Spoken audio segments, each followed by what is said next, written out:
My own son sent me a text that hit harder than any punch I ever took in my life. One sentence. Cold. Final. The kind of sentence that makes you realize everything you believed about family might have been a lie. I answered him with just two calm words. And by the next morning, I had already changed my will. What happened after that tore my family apart in ways I never imagined. I'm really glad you're here with me. Please stay until the end because this story isn't just about money. It's about dignity. Hello, buddies. My name is Harold Whitman. I'm 72 years old. I've lived most of my life on the outskirts of Savannah, the slower side of town where people still wave from their porches and the air smells like cut grass and river water. I'm a retired logistics supervisor. 32 years at the same company. Never rich, never reckless, just steady. The kind of man who believes if you show up every day and do right by people, things tend to work out. My wife, Eleanor, used to say I was boring in the best possible way. She meant dependable. We were married for 43 years. We raised our only son, Lucas, in a modest house we paid off early because debt scared us more than hard work. We saved carefully, invested quietly, took one vacation a year if we were lucky, nothing flashy, just a good life we built together. 5 years ago, Eleanor died suddenly from a heart condition we didn't even know she had. One morning she was making coffee, humming to herself, and by evening I was signing papers at a hospital with hands that wouldn't stop shaking. When she was gone, everything we had built became mine. The house, her pension, our investments. It wasn't a fortune, but it was enough for a quiet, comfortable old age, and maybe something meaningful to leave behind. Lucas was there for me in those first months, or at least I thought he was. He called often. Came by with his wife Marissa and the kids, Evan and Lily. Sunday dinners, birthdays, holidays. The house felt alive again when the grandchildren ran through it. I told myself this was what Eleanor would have wanted. Whenever Lucas needed help, I helped. A few thousand here, a few thousand there, a roof repair. A temporary loan, I didn't keep score, he was my son, that's what fathers do. Back then I never stopped to ask whether I was being generous or convenient. The first crack appeared about 6 months ago. Lucas called late one evening, voice tight, breath uneven. He said they needed $15,000 urgently. Medical expenses, insurance issues, family emergency. I didn't even ask questions. I transferred the money the next morning, but something stayed with me. A quiet itch in my mind. At our next family dinner, I casually asked Marissa how her mother was holding up. She looked at me like I'd spoken the wrong language. Holding up from what? She asked. Lucas jumped in fast, talking over her, explaining it was preventative treatment, not recovery. I nodded, smiled, but I saw it then, just for a second, the lie in his eyes. After that, I started paying attention. Really paying attention. The way conversations shifted whenever my finances came up. The way Lucas joked about assisted living. Wouldn't it be easier for you, Dad? I was still jogging 3 miles every morning. Easier for who? Then came the message.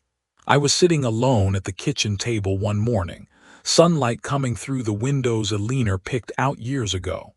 My coffee was still steaming when my phone buzzed. I smiled, expecting a photo of the kids. Instead, I read, "Don't expect me to take care of you when you're old. I have my own life and my own family." No argument, no warning, just that. I read it again, and again. My hands shook, but something else happened too, something settled. A strange calm. I thought of Eleanor, of everything we sacrificed, of every check I had written without question. I took a breath, straightened my back the way she used to remind me to, and typed 2 words. That's fine.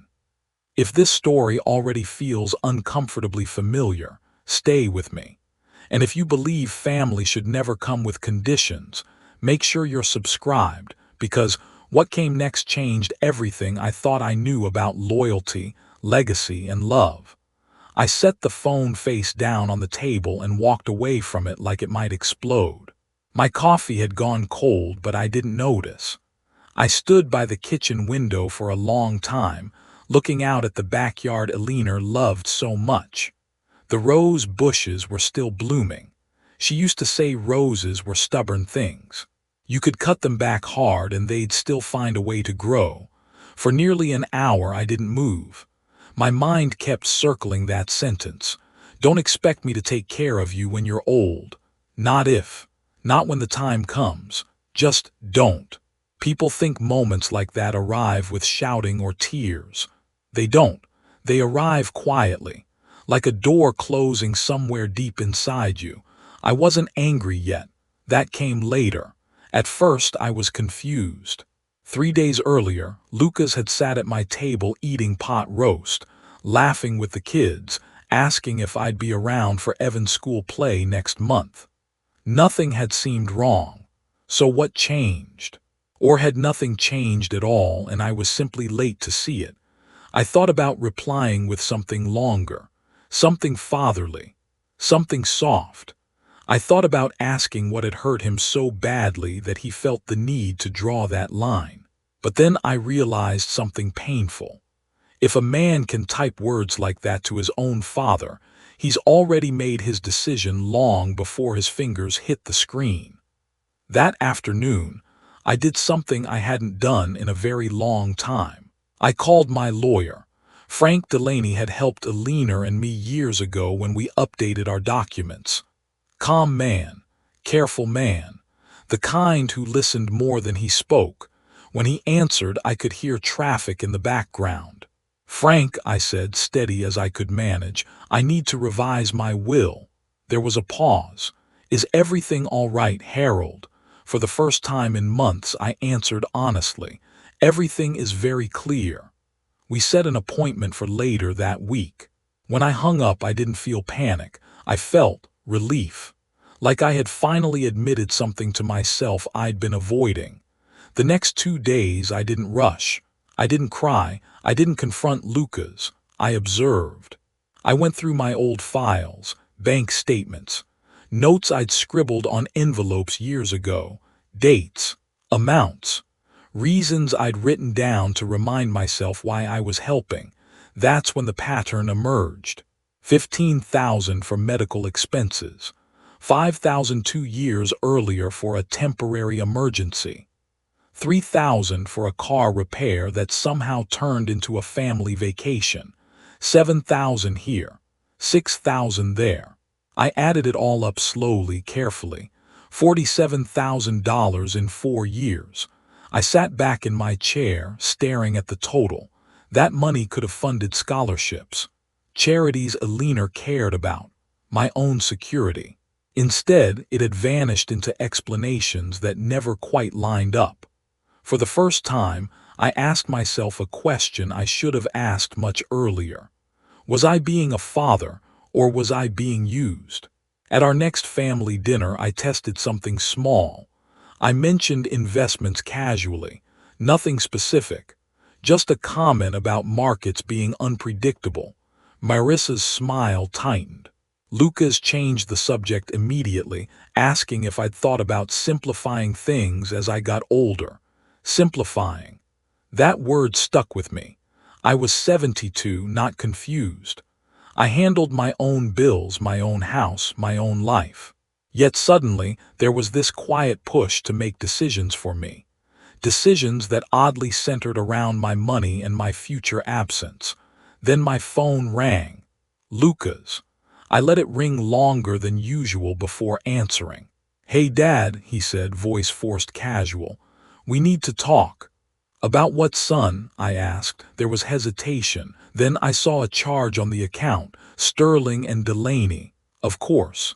The old joint account. The one Eleanor insisted we keep just in case. I'd forgotten he still had access. My mistake. "I'm doing some estate planning," I said evenly. "You can't do that without talking to me first," he snapped. That's when something inside me hardened. Not anger, steel. "I can," I replied. "It's my will." Silence. Then irritation. Then guilt layered carefully. "After everything I've done for you," I almost laughed. Almost. "I live alone," I said quietly. "I take care of myself. What exactly have you been taking care of, Lucas?" The line went quiet. Then came the backpedaling, stress, misunderstanding, words he didn't mean. I remembered the text. Word for word. "Family doesn't send messages like that," I said, "and I'm respecting what you told me." He called me stubborn. That's when I hung up. That night I didn't sleep much. Not because I doubted myself, but because I finally understood something painful. The relationship I thought I had with my son wasn't built on love alone. It was built on expectation. And expectations, once exposed, can turn dangerous. If you're still with me, you'll want to hear what happened when I took the next step to protect myself. Make sure you stay. What Lucas did next crossed a line I never believed my own child would cross. The next morning, I woke up before sunrise with that heavy feeling still sitting in my chest. Not fear, not doubt, awareness. The kind that doesn't let you go back to sleep once it arrives. Eleanor used to say clarity comes at a cost. I finally understood what she meant. I drove to Frank Delaney's office later that week. Same building, same quiet waiting room, same ticking clock on the wall that suddenly felt louder than it ever had before. Frank greeted me with a firm handshake and that careful look lawyers get when they know a conversation is about to change lives. "So," he said, settling into his chair, "tell me what's going on." I told him everything. The message, the money, the growing pressure. I didn't raise my voice. I didn't dramatize it. I just laid the facts on the table like receipts. Frank listened without interrupting, nodding slowly. When I finished, he leaned back. "Harold, what you're describing isn't uncommon. Adult children sometimes start seeing their parents' assets as future property instead of present responsibility." "I don't want revenge," I said. "I want protection." "That's the right mindset," he replied. "Then we talk about control." He explained options calmly. Wills, living trusts, asset protection, nothing rushed. Nothing hidden. He made one thing very clear. If you do nothing, the pressure will increase. If you act deliberately, you stay in charge. That sentence stayed with me. We talked about a living trust, not as punishment, as clarity, a way to ensure my wishes couldn't be twisted later, a way to make sure no one could stand in a courtroom someday and claim I didn't know what I was doing. "Are you sure you're ready for this?" Frank asked. "Once assets move into a trust, they're protected, but they're also no longer bargaining chips." I smiled just a little. "They shouldn't be bargaining chips in the first place." He nodded. "All right, we'll move carefully." I left his office lighter than I'd felt in months. Walking back through the familiar streets, I passed the park where I used to push Lucas on the swings, the ice cream shop where we celebrated his graduation. The memories didn't stab anymore. They sat quietly where they belonged in the past. That evening I made a list, not of money but of meaning, causes Eleanor cared about, people who had never asked me for a thing, places that had given back to us without expectation. For the first time, my legacy felt like a choice, not an obligation. What I didn't know, what I couldn't have known, was that Lucas had been watching more closely than I realized. 2 days later, my phone rang again. "Dad," he said, voice tight, "why can't I see the account anymore?" There it was. I closed my eyes. "Because it's no longer appropriate for you to have access." "You're shutting me out," he snapped. "This is paranoid." "No," I replied calmly. "This is boundaries." He accused me of being manipulated, of being influenced, of not thinking straight. Each word landed heavier than the last, not because they hurt, but because they revealed how far he was willing to go. I'm fine, Lucas, I said. I'm just not available to be monitored.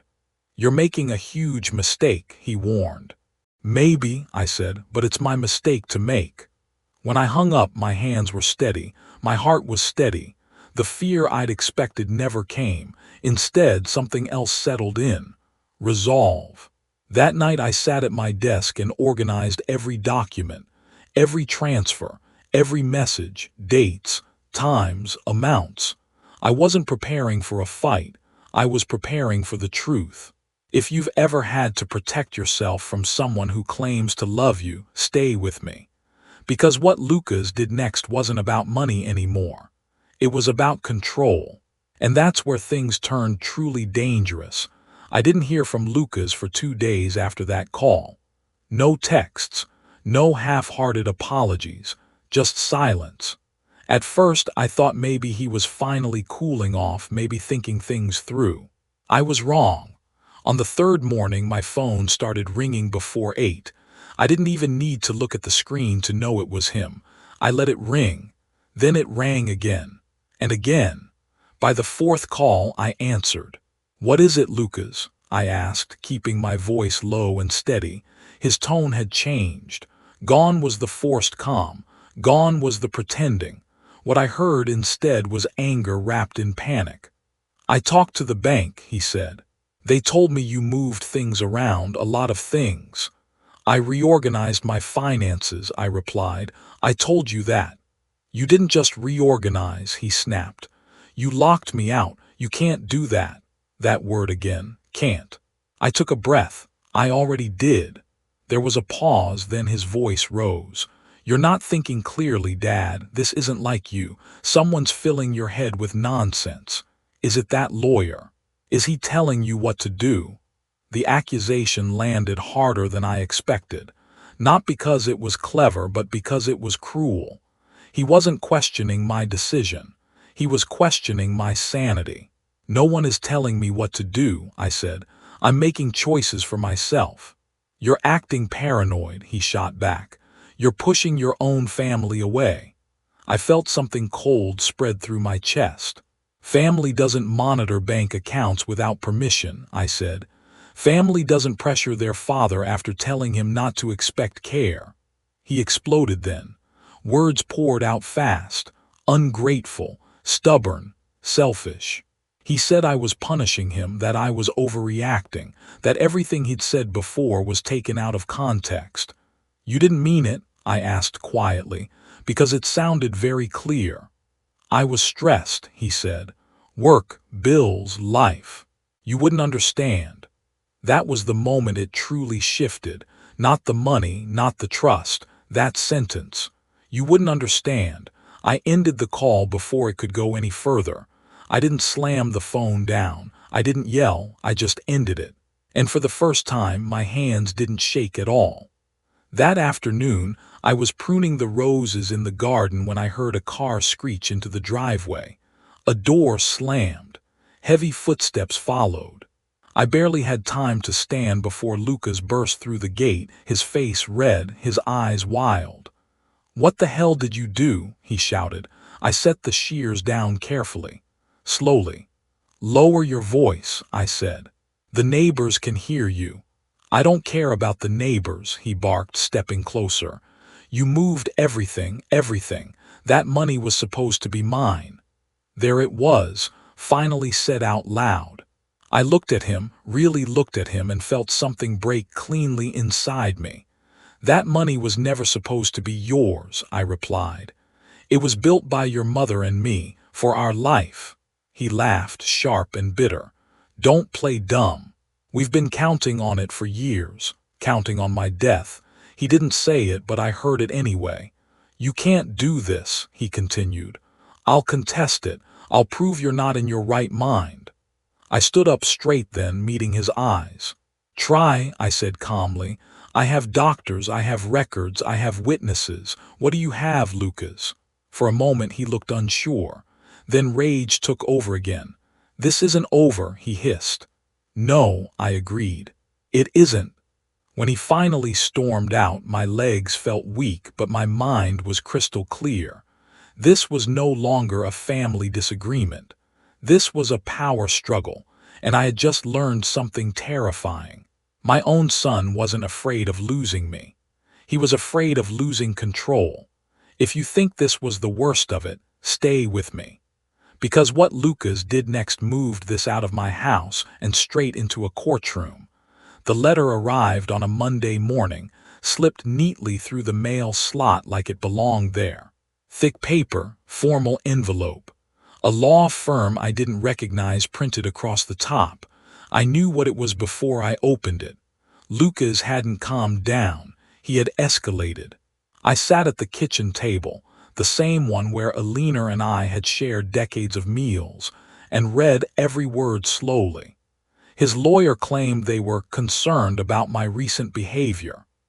They suggested I had been influenced, confused, possibly suffering from diminished capacity. They wanted me to submit to a psychiatric evaluation. That was the moment the last trace of denial left me. This wasn't about repairing a relationship anymore. This was about taking my life out of my hands. I called Frank Delaney immediately. He listened without interrupting, then let out a long breath. "All right," he said calmly. "This is ugly, but it's not unexpected." "So he's really doing this," I replied. "He's trying to have me declared incompetent." "Yes," Frank said, "because if he can't control the money, he'll try to control the man." I stared at the wall, my jaw tight. "What happens now?" "We do exactly what they don't expect," Frank answered. "We cooperate on our terms." He explained it carefully. We would agree to an evaluation, but only with a court-approved forensic psychiatrist. Every step documented, every interaction witnessed. No room for manipulation, no emotional arguments, just facts. "You're one of the most organized, lucid people I know, Harold," he said. "This is going to backfire on him." Still, the weight of it pressed down on me. The idea that my own son was willing to paint me as confused, broken, incapable, it hurt in a way I didn't have words for. That night I barely slept. Not because I doubted myself, but because betrayal has a way of echoing in the dark. A week later, I sat across from the psychiatrist in a quiet office that smelled faintly of disinfectant and old books. She was professional, direct, and unimpressed by drama. For 3 hours she asked me about my life, my work, my finances, my routines, memory tests, logic problems, questions designed to trip up someone who wasn't fully present. I answered everything calmly, honestly, clearly. When it was over, she looked at me over her glasses and said, "Mr. Whitman, I'll submit my report to the court, but I can tell you now, there is no sign of cognitive decline.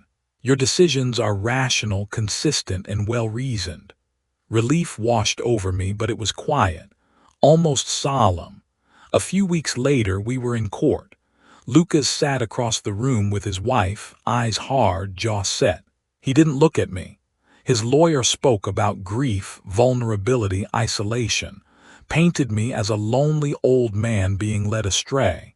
Then the psychiatrist testified. She dismantled their story piece by piece. Test scores, medical records, my daily routines, my understanding of every financial decision I'd made. She even said something that made the judge raise her eyebrows. "Mr. Whitman demonstrates above-average cognitive function for his age." Lucas shifted in his seat. When the judge finally spoke, her voice was firm. "This petition is dismissed. Mr. Whitman is fully competent and well within his rights." The gavel came down, just like that. Case closed. In the hallway afterward, Lucas grabbed my arm. His grip was tight, angry. "This isn't over," he whispered. Frank stepped in instantly. "I'd advise you to step away." Lucas did, but the look he gave me was pure resentment. As I walked out of that courthouse into the sunlight, I expected to feel victorious.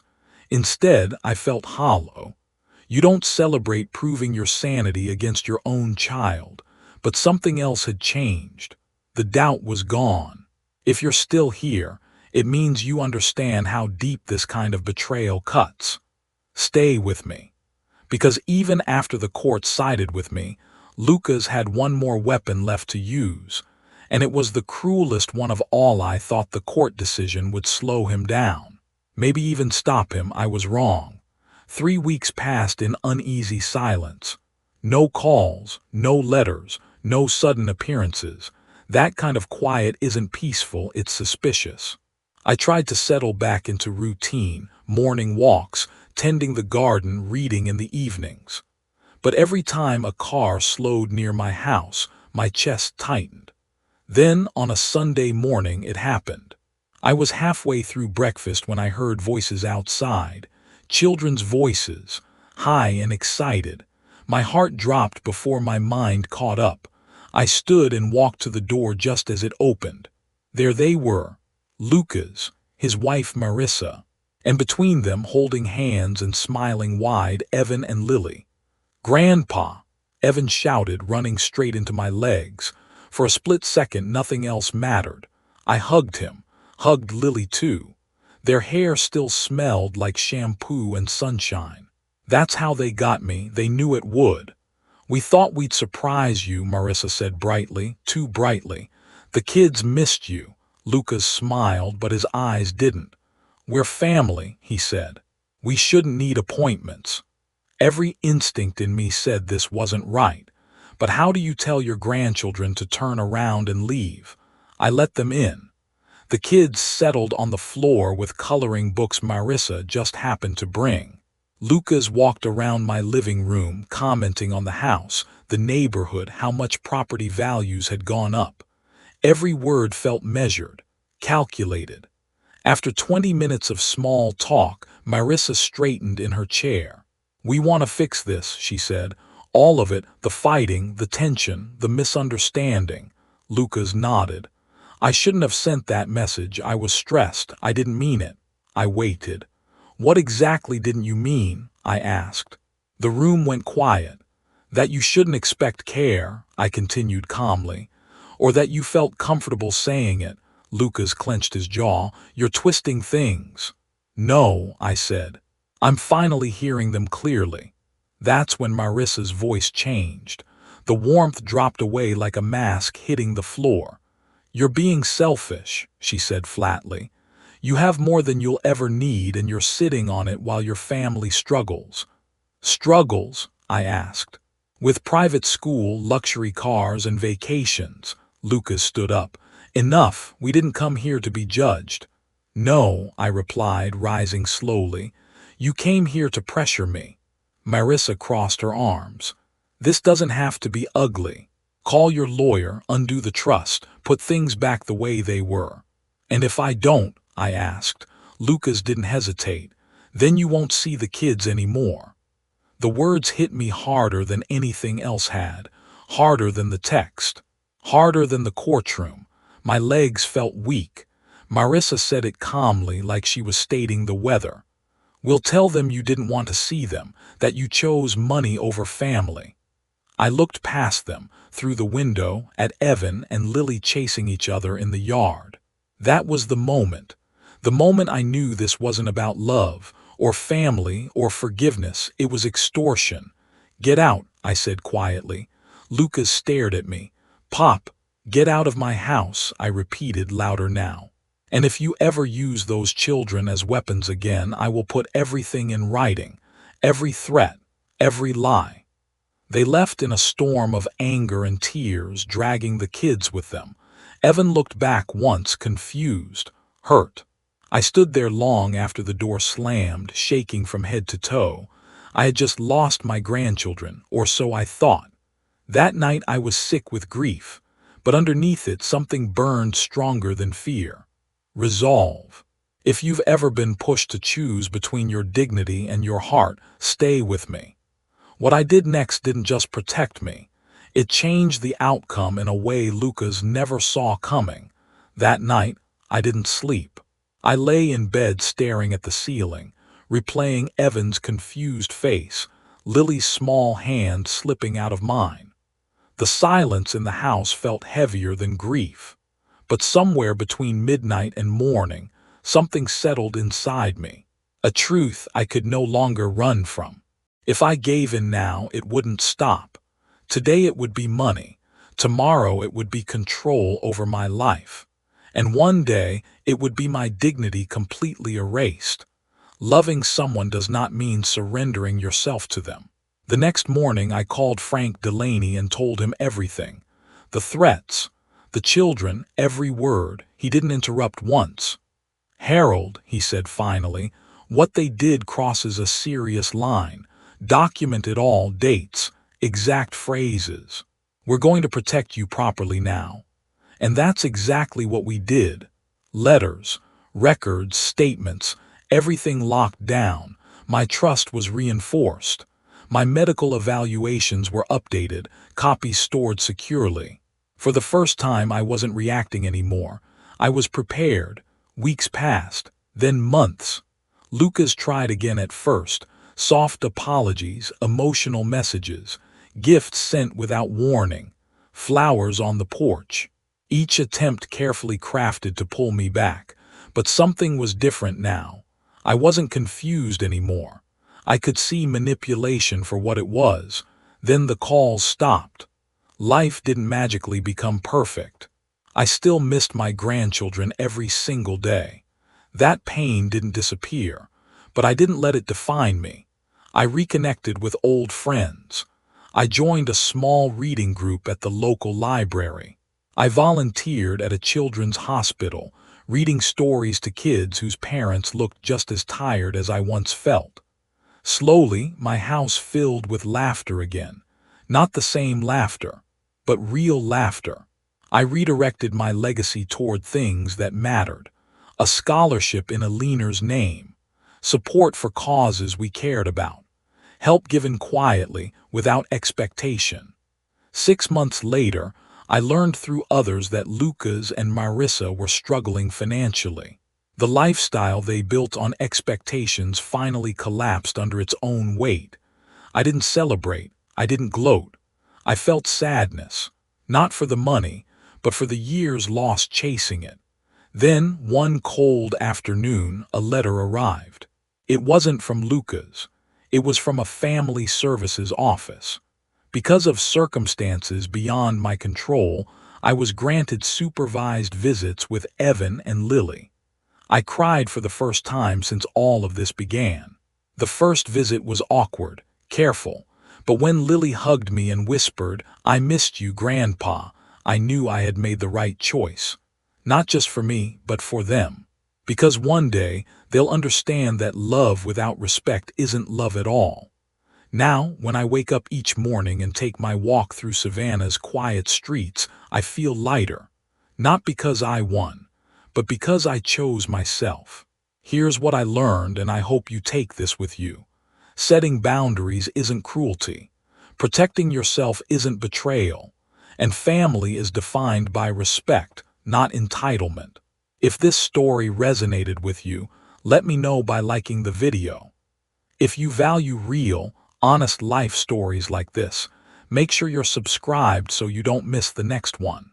And I'd love to hear from you in the comments. Tell me where you're watching from and what time it is right now. Thank you for spending this time with me. Truly.